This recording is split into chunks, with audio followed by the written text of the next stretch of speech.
Anong latest po mga kababayan? Eto, impeachment case laban kay Bibi Sara. Mababasura? Naku po. At bagong pautot ni Madriaga. Agad namang sinagot ng kampo ni Bibi Sara. At Attorney Mans Carpio, asawa ni Bibi Sara mga kababayan, naghain ng petisyon sa Quezon City Regional Trial Court o RTC para hilingin ang pagpapalabas ng 72-hour at 22-day Temporary Restraining Order or TRO laban sa sabina ng House Committee on Justice. Nako po mga kababayan, ayon kay Attorney Mans Carpio, ang sabina ay lumalabag sa karapatan sa privacy at walang kaugnayan sa impeachment. Samantala, bank accounts ni BP Sara at asawa nito di pwedeng buksan. Ayon yan sa isang bank manager. Naku po mga kababayan, pakinggan natin yan mamaya. At eto na nga mga kababayan, Attorney Luna, impeachment case ni BP Sara, parang basketball game lang. Naghahanap ng kakampi bago i-shoot. Naku po mga kababayan, at syempre itong impeachment round na ito ay paniguradong mababasura. Naku po mga kababayan, eto pakinggan natin si Attorney Manuelito Luna. Ngayon po sa nangyayari sa impeachment trial ni VP Sara, meron naman din po kasi nagsasabi na kapag inakyat ito sa plenary ay magkakaroon ng epekto sa number of voters sa kung ilan yung boboto, kasi kumpara noon nung nakaraang taon kung saan umabot ng 251 yung vote sa plenary kaya umabot sa Senado. Sa tingin niyo po, Attorney, magkakaroon ng epekto sa number ng boboto kapag ito'y nahihain na sa plenary? Definitely, may mga naririnig tayo na hindi kasing lakas noon ang panawagan dyan mismo sa loob ng House. Kaya siguro gusto nilang i-dribble muna ito para makumbinsi nila yung mga kasama nila dyan sa House of Representatives na sumuporta. Kasi I see a dwindling and weakening support dito sa impeachment laban kay Vice Presidente Sara Duterte. Of course, takot sila kasi malapit na ang 2028 at mahina yung complaint. Correct, kabayan. In fact, yung NUP, National Unity Party, nag-express na ng kanilang collective decision na kung walang bagong matter and evidence na makita sila, hindi nila susuportahan itong impeachment complaints. Kaya nababahala siguro sila. Kaya dribble muna at ginagawa ito nila through their power of subpoena, nag-i-issue ng subpoena at nag-fishing expedition para makumbinsi pa nila yung kanilang mga kapwa kongresista. But I think that will not work sa sitwasyon ngayon kasi obvious talaga na napakahina ng impeachment complaints and the complainants have failed to substantiate yung kanilang mga alegasyon laban sa Vice Presidente Sara Duterte. Attorney, magandang umaga. Si Admar po ito. Balikan ko lang po yung isa po sa mga kini-question nila. Kasi alam ko kayo din po yung petitioner din sana doon sa impeachment, no, versus sa Pangulong Bongbong Marcos, kaso hindi lang natuloy. Pero isa sa mga kini-question po, no, maging yung sa petisyon na inihain din po na sa pangunguna ni Attorney Israelito Torion at itong sa kampo ni Vice President Sara Duterte ay yung treatment po sa impeachment kontra kay PBBM na lumusot at itong impeachment kontra kay VP Sara. May napansin ba kayo na masyadong pinapaboran ang paghimay ng husto sa impeachment kontra sa pangalawang Pangulo? Ayun, pinapaboran yan. Obvious yan, Admar. Obvious na ganun ang sitwasyon. Kasi in the case of PBBM, binigyan lang ang dalawang complaints. Yung amin nga, hindi sinali kasi hindi tinanggap ng House Committee, House Secretary General sa office. So, napakabilis ang pag-dismiss doon sa dalawang complaints on substance ng House Committee on Justice. Dito naman, pinagbigyan nila. And if you look at the complaints, mas malakas yung complaints laban kay PBBM or Marcos Jr. kumpara dito kay Vice President Sara Duterte. And yet, itong House Committee on Justice, binigyan nila ng importansya, binigyan nila ng atensyon, at pinapalakas nila itong mga mahinang complaints laban kay VP Sara Duterte. This is clearly Yun lang, kabayan, no? double standard. Nako, Ito yung double sinasabi standard. nating maling pag-apply ng kanilang mga at proceed bordering on fishing expedition. Tama, Opo. Senator. And maliban din dito po, sir, kasi tuloy pa rin ang sabi ng Kamara, tuloy pa rin ang kanila pong magiging pagdinig. Kasi wala nga man naman pong TRO na ilalabas po ang Korte Suprema. Maaari pa rin ba silang mag-contempt dito sa lagay na ito? Halimbawa, may mga mayroon silang sinubpina doon ng mga dokumento, may mga private entity na kanila pong pinatawag. Halimbawa po, magmatigas yung mga individual na ito na maglabas ng mga kinakailangang dokumento kasi tingin nila hindi naman ito trial pa. Siguro kung sa Senado, yun na talaga yung full-blown na trial. Tapos hindi tatanggapin ang rason na yon ng mga kongresista. Meron ba silang contempt powers sa puntong ito po, attorney? Wala namang question na ang House in general merong contempt power. Pero dito sa sitwasyong ito, hindi nila magamit yan eh. Kasi improper, illegal, and unconstitutional yan kung sakali gamitin nila. Dahil Tama. itong mga bangko na sinupina nila, itong mga korporasyon at mga individual, including law firms na sinupina nila, meron silang karapatan para tumanggi, para hindi sundin yung supina na inisyo laban sa kanila. Because Nako. this is not yet that part or proceeding wherein pwede nilang pagbigyan itong mga supina because the House is not a court in an impeachment. It's only Correct. a Senate sitting as an impeachment court. Kung sakali na sa kanila na yung impeachment complaint, ang pwedeng mag-issue ng supina.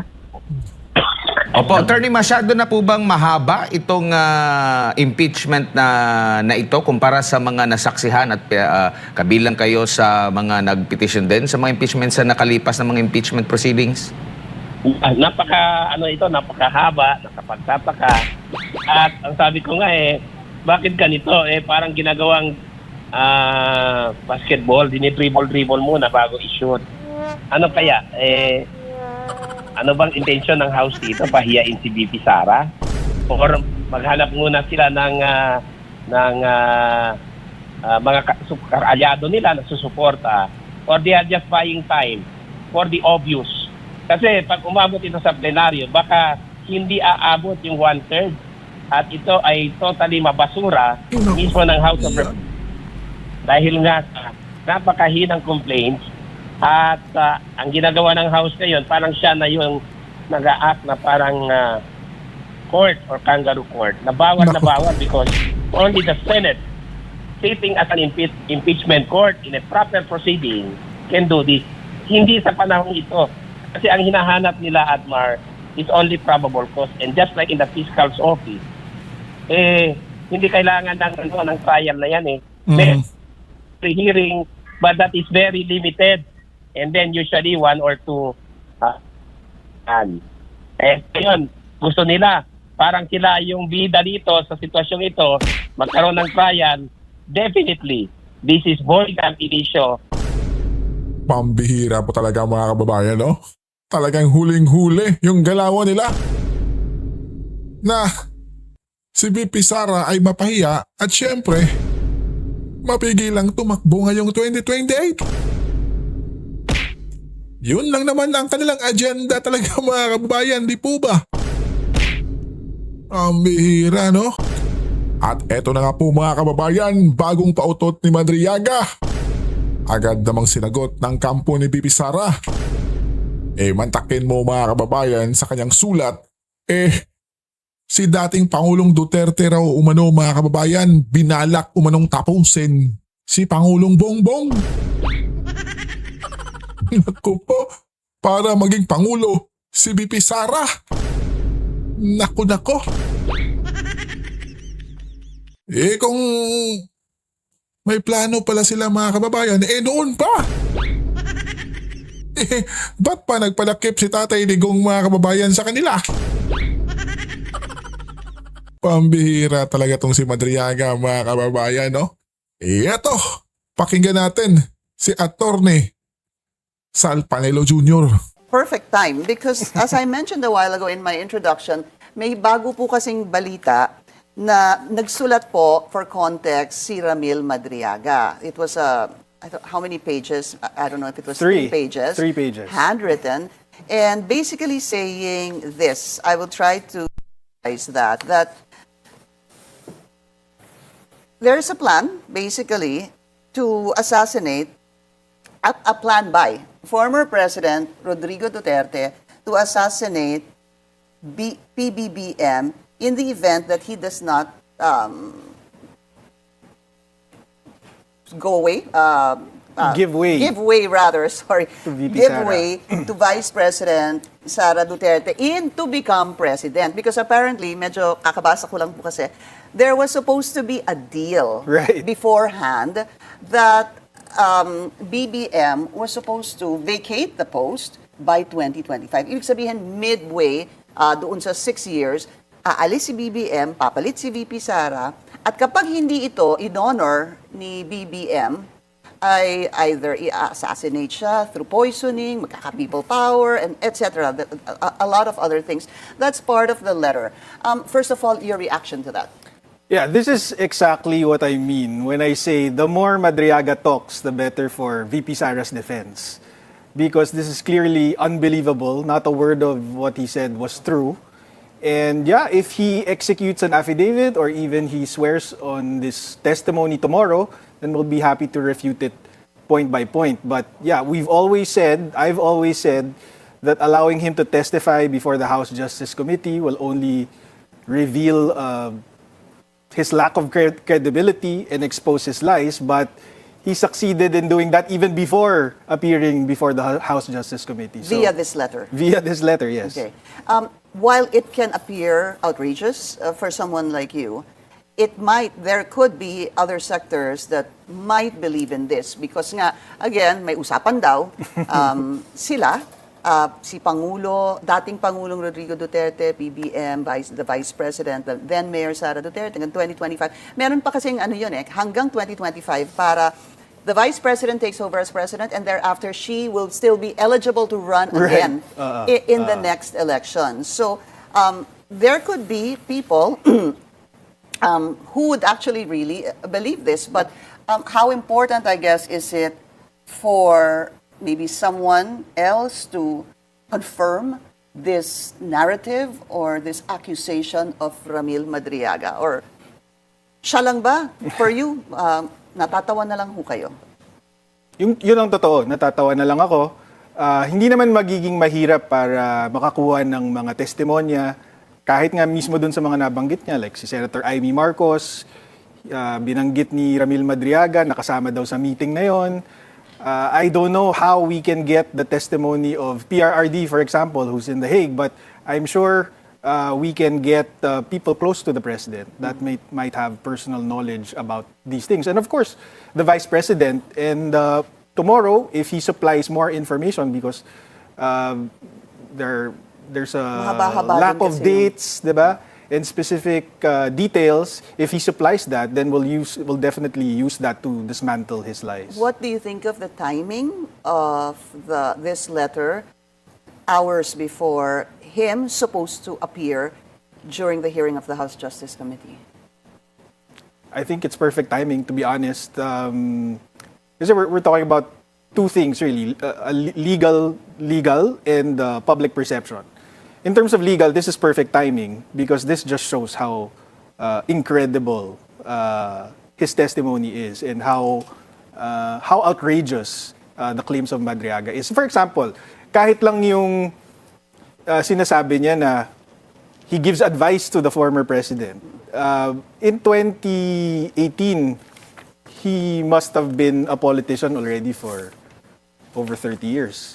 To give advice? And then you want us to believe na a career criminal like Ramil Madriaga gives advice to the former president. So, dun pa lang parang hindi nakapani-paniwala.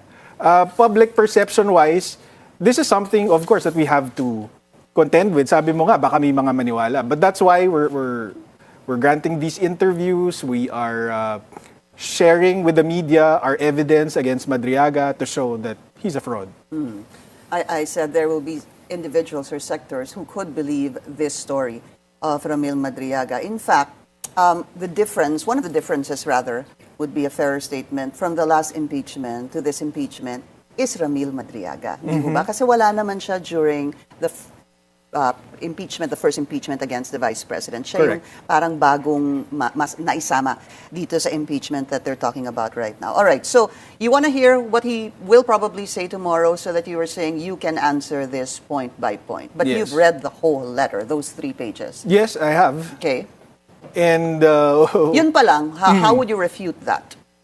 so, for example, I think it's pretty common knowledge that it's President Marcos and Senator Amy that tried to convince VP Sara, not the former president, to run as.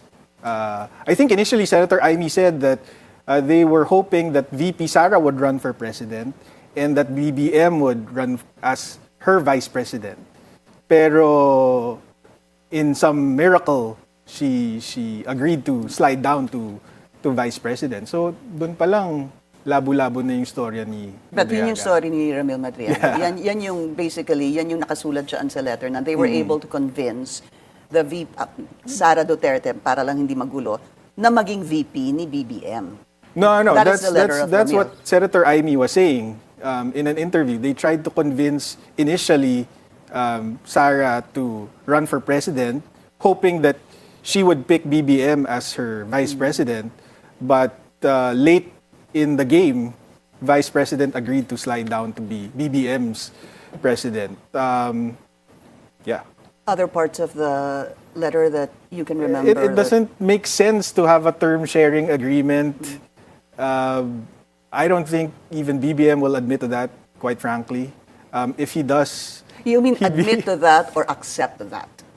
no, admit Admit, to okay. admit to a term sharing. Yeah, and PRRD, from what I recall, had no confidence whatsoever with BBM. So I don't think he would endorse such a plan to have BBM president and VP Sara as her vice president. If I recall correctly, PRRD wanted her daughter to run for president. All right, so let's see what if this will actually even form part of tomorrow's hearing, because we understand, of course, that during the first hearing last March 25, there were certain documents that were asked and subpoenaed from various groups, individuals, and agencies. All right, what are your expectations tomorrow? Because the Manila RTC, I believe, had approved the Ramil Madriaga to actually make it to the House of Representatives tomorrow via the Justice Committee. Do you have any concerns about that? No real concerns on our part, legally speaking. We know that he's lying. We know that everything he's saying is fabricated. So the more that the House Justice Committee members question him and the more he provides answers, that just gives us more ammunition. Even if, we're not allowed to cross-examine him, or I should clarify that should be VP Sara and her impeachment defense team, which I'm not part of. But even if without VP Sara's intervention or her defense team, we're confident that eventually, in the proper forum, which looks like the Senate, mababasag namin yung testimonya niya. Attorney, though, if Ramil Madriaga shows up tomorrow, and then they start reading his affidavit that he actually also submitted to the Office of the Ombudsman to investigate the Vice President, hindi ho ba? What is your position on having them read out the affidavit during the House Justice Committee? Would that still be in the context, the jurisdiction of the House Justice Committee? Kasi nagkakaroon nga ng problema na ito ba'y nagiging mini trial o hindi? Up to what point do you think is legal and logical and valid that they talk about his affidavit and what he knows? Well, I think Justice Ascuna was the one who said that the the appropriate thing to do is just to ask him to confirm that he executed his affidavit and he affirms the truthfulness of the affidavit. I agree. That should be the end of it. But again, if they want to get him to talk more, that's good for us. I truly believe that. Why are you so confident about that? Apart from what you're saying, of course, in your words, he's lying. Yeah, because we prepared the perjury complaint. We assisted Vice President Sara prepare this perjury complaint. We also helped prepare the 7 supporting affidavits corroborating her testimony. We secured all of these certifications and other documentary evidence. So our confidence is sky high. We know that this guy is lying. So whatever he says tomorrow, we know are also lies. Okay. Ang sinasabi po ni Ramil Madriaga is that he worked for first President Rodrigo Duterte back then, introduced by then Congressman Goles. Si Congressman Goles daw ang nag-introduce kay Ramil Madriaga kay dating Pangulong Rodrigo Duterte.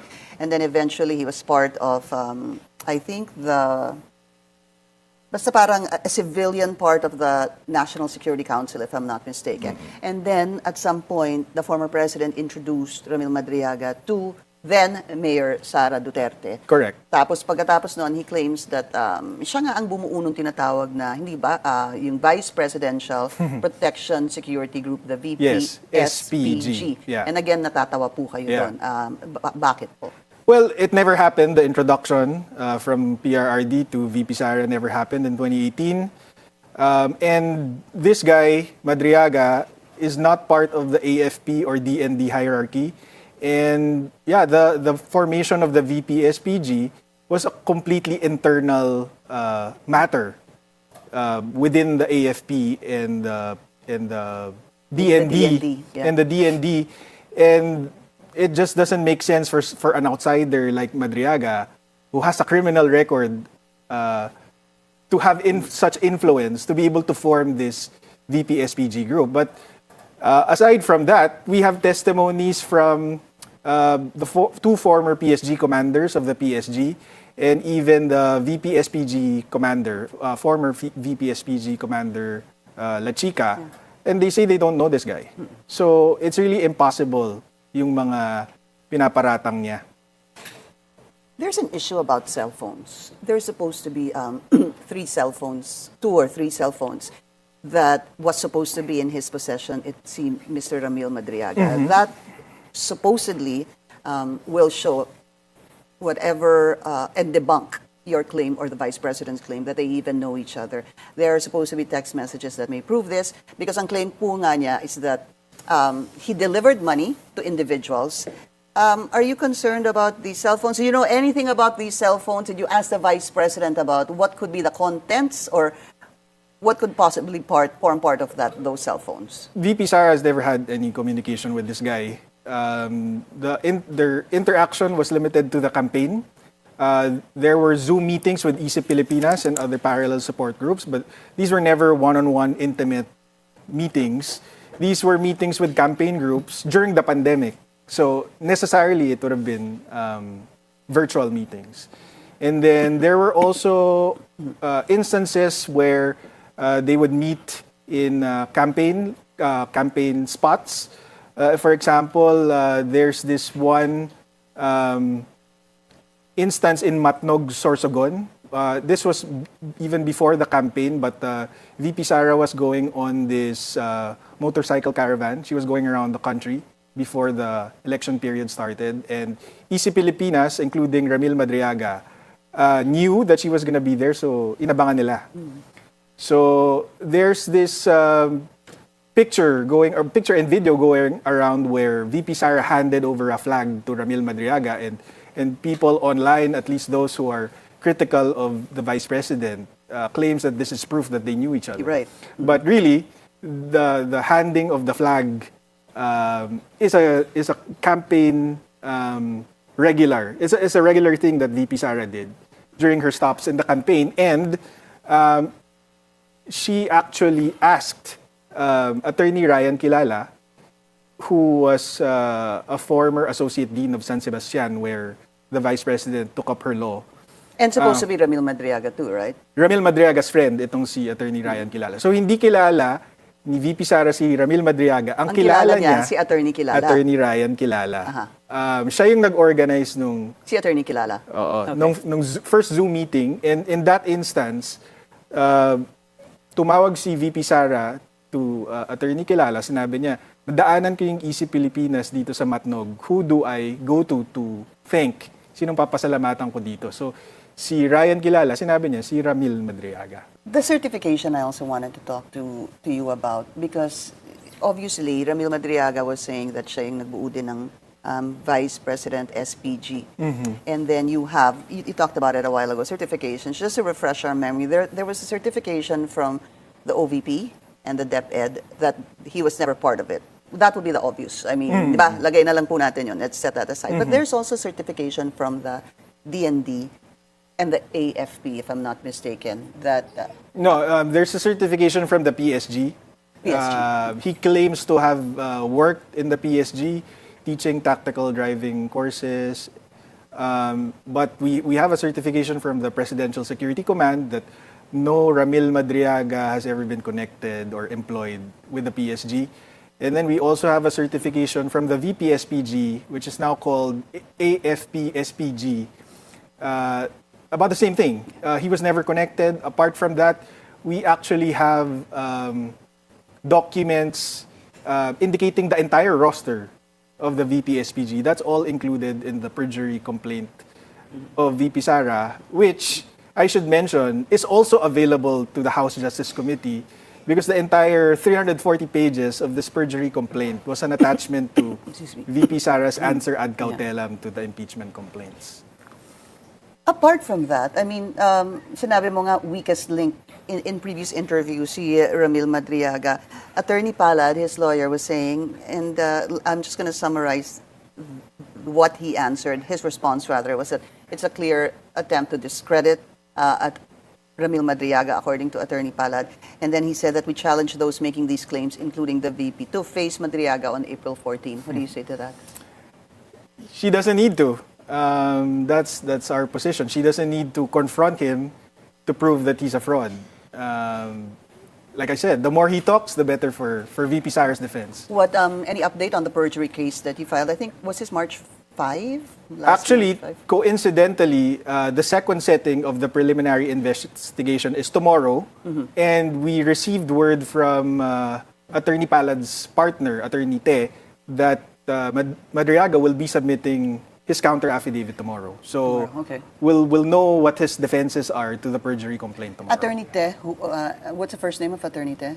I forget right now, but Okay. he's the partner of Attorney Palad, and Attorney Te appeared on the first preliminary investigation. All right, so dapat ang sagot nila tomorrow. Tomorrow. We were actually expecting that maybe they'll ask for an extension because he'll be in the House tomorrow, but we were told this afternoon that they're actually filing the counter affidavit. And you're obviously looking forward to that because after that, what happens after their response?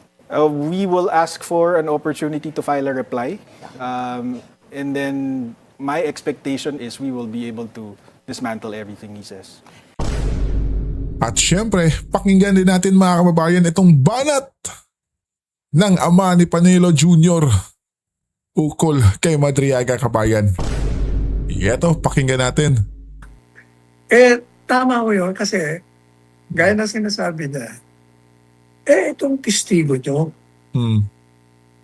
napaka hinang testigo sapagkat yung kanyang mga pahayag ay sirang-sira sa pamamagitan ng ibang mga testigo laban sa kanya na pulos kasinungalingan. Nako. Sabihin niya, siya ay nagtrabaho kay Inday Sara. Pero lahat ng mga kasama ni Inday Sara, pinasisinungalingan siya. Pati dyan sa sandataang lakas. Yun Kasi lang, nagpapanggap kabayan. din siya na nasa intelligence siya. Nagpapanggap pa nga siya na abogado. Hindi naman siya abogado. Ako po. Patay Tapos, tayo dyan. Son. marami ho siyang mga pahayag. Like halimbawa, sabi niya, yan daw isang babae na may yung kasama ko sa mga perang dinideliver niya kuno. Ang nakita niya pa nga raw nag-drive. Yung pala, hindi marunong mag-drive yung babae. Walang lisensya. At Yun never lang, sa buong buhay na nag-drive. Nako. Madalit sabi, ang sinasabi Grabe. ni Attorney Panelo Jr., yung sinasabi niyong testigo, ang sasabog sa mukha ninyo. Kaya kami, sabi niya, kaming mga abogado ni Day Sara, lalo na sa perjury case, natutuwa kami na ginagawa niyo yan kasi masisira kayo dyan. Sirang-sira kayo dyan, kaya hindi namin kayo pipigilan. Kaya sinasabi niya na, nangangaling bang buhay? Oh, definitely. Kami pa magbabantay niyang buhay kasi gusto namin na isalang niya yan para maihayag sa buong mundo ang kasinungalingan niyan. Yan, tama siya dyan. Tama. Ang galing. Maraming salamat po, Attorney Sal. Samantala sa iba pang kaugnay na balita, iginiit ng mga mambabatas na ang impeachment nga laban kay VP Sara Duterte ay proseso para alamin ang katotohanan. Hindi daw ito parusa, Attorney Sal. Ayon kay Congressman Zia Alonto Adyong, sinusuri pa lamang daw ng Kamara kung may sapat na basehan habang yung Senado ang hahatol. Dagdag din ni Committee Chair ng House Committee on Justice na si Jervy Luistro, ang pagdinig daw ay para lang sa paglilinaw at pagbusisi ng ebidensya tulad nga ng SALN at iba pang dokumento. Hindi daw para parusahan daw si VP Sara, Attorney Sal. Ano masasabi ninyo dyan? Hindi lang para parusahan. Talagang ginagamit yung plataforma yan sa paninira. And, more importantly, ginagamit nyo ang plataforma yan para libre ang publisidad nyo. Gusto kayo magpakitang gilas, para araw-araw nasa dyaryo kayo. Ang ginagawin yung paninira. Yan naman talaga. Ikaw naman, no? Luistro. Naku. Ay, naku. Hanggang hay nako na lang. Oh, eto na po yun mga kababayan. Hopefully, marinig to. Ni Kong Ridon. Bank accounts ni VP Sara at kanyang asawa mga kababayan, di pwedeng buksan. Sana'y marinig to ni Ridon mga kababayan. No? Oh, pakinggan natin ha. May impeachment. Gusto nilang buksan ng account ni BP, ni PRRD, ng asawa ni BP. Pwede ba yon? At this stage kasi of the impeachment, if I'm not mistaken, we're only on deliberating the impeachment, no? So wala pa tayo dun sa proper Trial. impeachment trial. So without the proper impeachment trial, there's no reason to disclose the bank account. So hindi pa siya, wala pang impeachment court na na-form. So yeah.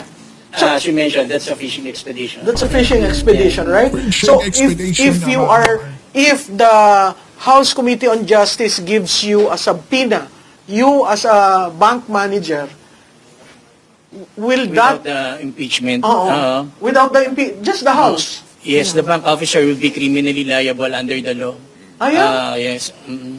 So sir, naririnig mo ito, you're from the private sector, ha? Can you tell us about bank secrecy? Can you readily pierce the veil of a private depositor? Sige. Just to give you a background, bakit kailangan natin bank secrecy law, yung rationale behind the law is the state or the government wants to ask the people to trust the banking system. So, gusto nila yung mga pera natin, instead na ilalagay natin sa bahay natin, sa ilalim ng unan natin, sa bangko natin ilagay. Bakit importante yung deposits? Since alam ni Ma'am Cora na yung deposits natin, pinapaikot ng bangko para ipautang. So, pinapautang yan sa mga negosyante na nag-spur ng growth sa economy. So, yun ang important. So, what is the bank secrecy law, yung RA 1405? RA 1405 is was created, it states that all deposits of whatever nature, including investment bonds issued by the government, are of purely confidential in nature. And no person or government official, even government official and offices can access your bank records except for 4 reasons. First is the signed waiver of the depositor themselves. So yung mismong may-ari ng account. Correct. So, signed waiver. Pangalawa, in cases of impeachment. So, pangatlo, court cases involving bribery and dereliction of duty. And the fourth is when the funds in question is the subject matter of the litigation. So hindi siya pwede na, for example, sinampahan kayo ng libel, ititingnan nyo yung bank account ng tao. So the criminal act should be connected to the bank account bago natin buksan. So that's So bawal yung fishing expedition na bubuksan ko yung account ko, oy buksan mo yung account ni Malutikia. Tingnan natin kung ano magagamit natin para sa impeachment. Pwede ba yun? Yes, oo. So, may mga tao na gustong i-circumvent yung bank secrecy law natin. No? However, pag pumunta ka sa bangko or nagsubpoena ka sa isang bank officer requesting for a bank statement of account, liable si bank officer kung mag-provide siya ng... So hindi yan yung pag may subpoena? Yes, unless they fall under dun sa four reasons na nabanggit. Oo. So question, can the bank open the account of a private individual? Open mean access? Yes. A third party asking you open the bank accounts of No. Juan de la Cruz. No. The bank officer himself, no, cannot access. Can the bank open the bank accounts of a previous president? Magandang tanong to, kabayan. Can the bank open the account of the husband of an incumbent Related official? accounts, no. Oo. So technically, limited. When the subpoena, just in case there's a ongoing court case, kailangan specify yung Sir, account diretso ko, name. may impeachment. Gusto nilang buksan ng account ni BP, ni PRRD, ng asawa ni BP. Pwede ba yon? At this stage kasi of the impeachment, if I'm not mistaken, we're only on deliberating the impeachment, no? So wala pa tayo dun sa proper Trial. impeachment trial. Oo. So without the proper impeachment trial, there's no reason to disclose the bank account. So hindi pa siya, wala pang impeachment court na na-form. So yeah, as you mentioned, that's a fishing expedition. That's a fishing expedition, right? So, Naku po mga kababayan, no? Oh, di ba? Klarong-klaro na yon mga kababayan, di po ba? Boss Redon, Madam Nuistro, sana naman marinig nyo ito. Di po ba mga kababayan? Naku po. At last but not the least mga kababayan, itong tila ba'y nag-i-emote na si Kong Redon. Anyay, isa na naman ito sa pagsubok na pigilan ang paglabas ng katotohanan. Naku po mga kababayan, tinutukoy itong si Redon mga kababayan ang bagong hinain ni Atty. Manscarpio na TRO. Naku po kabayan, eto pakinggan natin si Kong Redon. Well, today po naka-receive yung House Committee on Justice ng isa pong petisyon, no?